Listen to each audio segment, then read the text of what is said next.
Ο Γερολαμπάκης ακολουθεί άγνωστο καλόγερο στη θαυματουργική λειτουργία. Σε μια εποχή πνευματικής αναζήτησης και θρησκευτικής αφοσίωσης, η ιστορία του Γερολαμπάκη, ενός απλού βοσκού από τα αστερούσια όρη της Κρήτης, ξεδιπλώνεται με μυστήριο και θαύμα. Το κείμενο είναι αντλημένο από το βιβλίο «Η Ιερά Μονή Οδηγήτριας και τα παρεκκλήσια της», όπου αγγίζει θέματα πίστης, υπακοής και θεϊκής παρέμβασης. Περί τα μέσα του 19ου αιώνα, περίπου το 1850, ο τότε ηγούμενος της Μονής Οδηγήτριας είχε δώσει εντολή όλοι οι βοσκοί και οι εργάτες που δούλευαν για το μοναστήρι κάθε Σάββατο βράδυ να αφήνουν τις δουλειές τους και να παρακολουθούν την ακολουθία του Εσπερινού, και κάθε Κυριακή πρωί τη Θεία Λειτουργία, και έπειτα να φεύγουν για τις δουλειές τους. Τα αιγοπρόπατα του μοναστηριού την εποχή εκείνη τα είχαν στην κορφή του κεφαλιού και του μορτσάλου. Οι βοσκοί έμεναν στην τοποθεσία Άγιος Γεώργιος, που βρίσκεται στους πρόποδες του κεφαλιού. Ανάμεσα στους βοσκούς ήταν και ο Γερολαμπάκης, ο άνθρωπος που είχε ανακαλύψει την εκκλησία της Παναγίας στο Μάρτσαλο. Κάποιο Σάββατο απόγευμα έφυγαν όλοι οι βοσκοί για την οδηγήτρια και έμεινε αυτός ο τελευταίος. Καθώς βάδιζε αργά επειδή ήταν γέρος προς το μοναστήρι, στην τοποθεσία Φασουλία Ρόλιθος, βλέπει να έρχεται ένας καλόγερος από τη μεριά του μοναστηριού κρατώντας ένα πρόσφορο.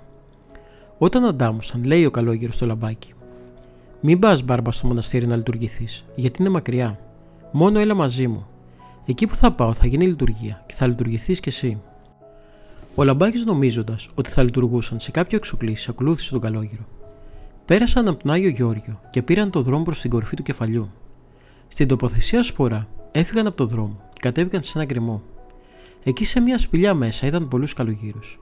Ένας από αυτούς λέει στο λαμπάκι μετά τον Εσπερινό: «Κοιμήσου εδώ και το πρωί που θα αρχίσει η λειτουργία θα σε ξυπνήσουμε». Πράγματι, κοιμήθηκε ο λαμπάκης σε μια άκρη της σπηλιάς εκκλησίας. Και το πρωί τον ξύπνησαν και έγινε η λειτουργία.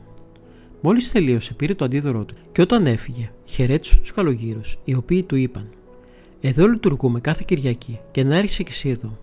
Όμως μην το πεις πουθενά, διότι αν το πεις δεν θα μας ξαναδείς».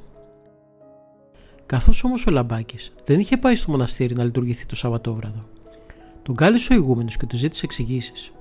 Τότε αυτός βρήκε ορισμένες δικαιολογίες. Είπε ότι είχε χάσει μερικά ζώα και ήθελε να τα βρει. Καθυστέρησε γι' αυτό το λόγο να ξεκινήσει και ήταν ήδη νύχτα, και καθώς ήταν ηλικιωμένος δεν μπορούσε να προχωρήσει. Ο ηγούμενος αυτόν άκουσε, το επισήμανε ότι αυτό δεν έπρεπε να επαναληφθεί. Όμως ο λαμπάκης τον παράκουσε. 3 συνεχόμενα Σαββατόβραδα δεν πήγαινε στην οδηγήτρια, αλλά παρακολουθούσε τη λειτουργία εκεί που του είχε υποδείξει ο άγνωστος καλόγερος. Στο τέλος, εκνευρισμένος ο ηγούμενος από τη συμπεριφορά του λαμπάκη, τον κάλεσε και τον ρώτησε γιατί παρακούει τις εντολές του. Έτσι αυτός φοβισμένος του διηγήθηκε τι συνέβη. Τότε ο ηγούμενος του ζήτησε να τον οδηγήσει στο μέρος εκείνο που γινόταν η Θεία Λειτουργία. Πήγαν λοιπόν και έψαξαν να βρουν τη σπηλιά εκκλησία, χωρίς όμως αποτέλεσμα. Πήγε και ο λαμπάκης μόνος του άλλη μια φορά, αλλά παρόλες τις προσπάθειες δεν βρήκε τίποτα. Το κείμενο προέρχεται από το βιβλίο «Η Ιερά Μονή Οδηγήτριας και τα παρακλήσια της»,